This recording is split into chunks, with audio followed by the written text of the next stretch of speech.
When recreational marijuana comes, it's going to be regulated and tested and safe. People shouldn't be going to jail for being in possession of small amounts of marijuana because they're not hurting anybody. There's not going to be also food served, like you're not going to be able to get a hamburger and be able to consume your marijuana.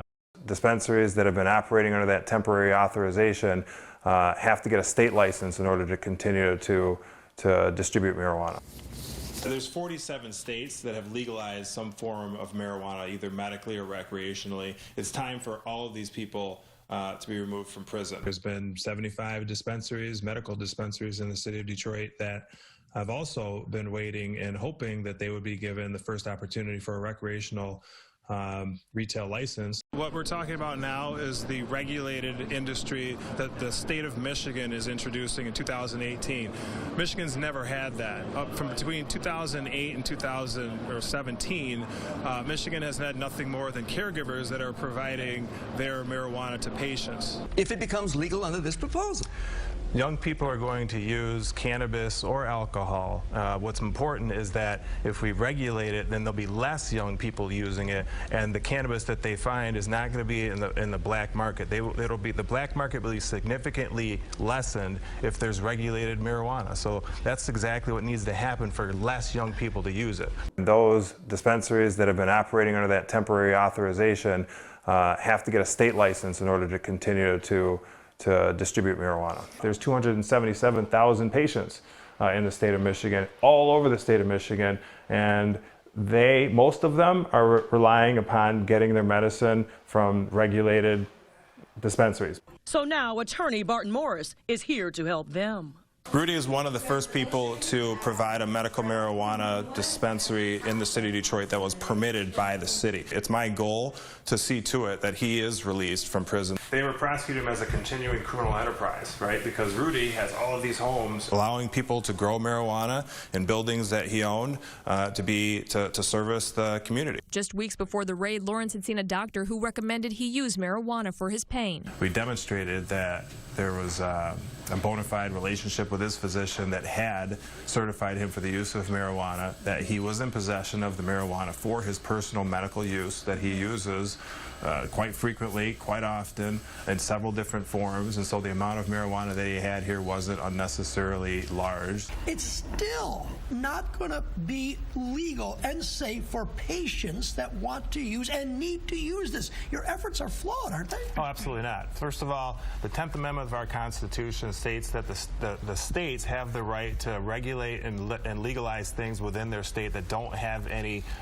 commerce throughout the states. And so we have the ability to do that. Republicans agree with that position, and Congress agrees with that position. Congress should represent the people, and the people say, 70% of the people say there should be some form of legalization of medical marijuana or adult use marijuana, and that's exactly what Congress needs to be getting on board with, regardless of what Jeff Sessions wants to do. Why do you expect Congress to get involved now? This is something that's been kicked down the road for so long. They have been involved.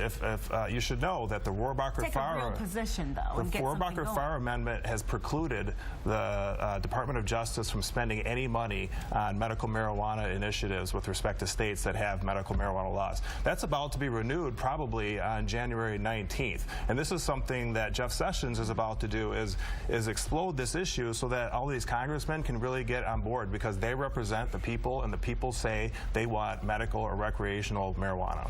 What's a fair consequence? Is it fair in a city that has decriminalized marijuana to have your car taken? That's not fair. Attorney Barton Morris of the Cannabis Legal Group says Wayne County Sheriff's deputies seized his client's car under asset forfeiture laws. Asset forfeiture laws are designed to take the instrumentalities from drug dealers from continuing to use cars in their ability to sell and distribute drugs. That's what asset forfeiture is for, right? It is definitely not for this. The Safe Banking Act is a historic federal bill and legislation that was introduced into the House recently, and then has gotten through its committee, the Financial Services Committee, and now is going to be the first positive cannabis reform bill to be voted and likely to be passed, because this is the biggest bipartisan legislation. It is.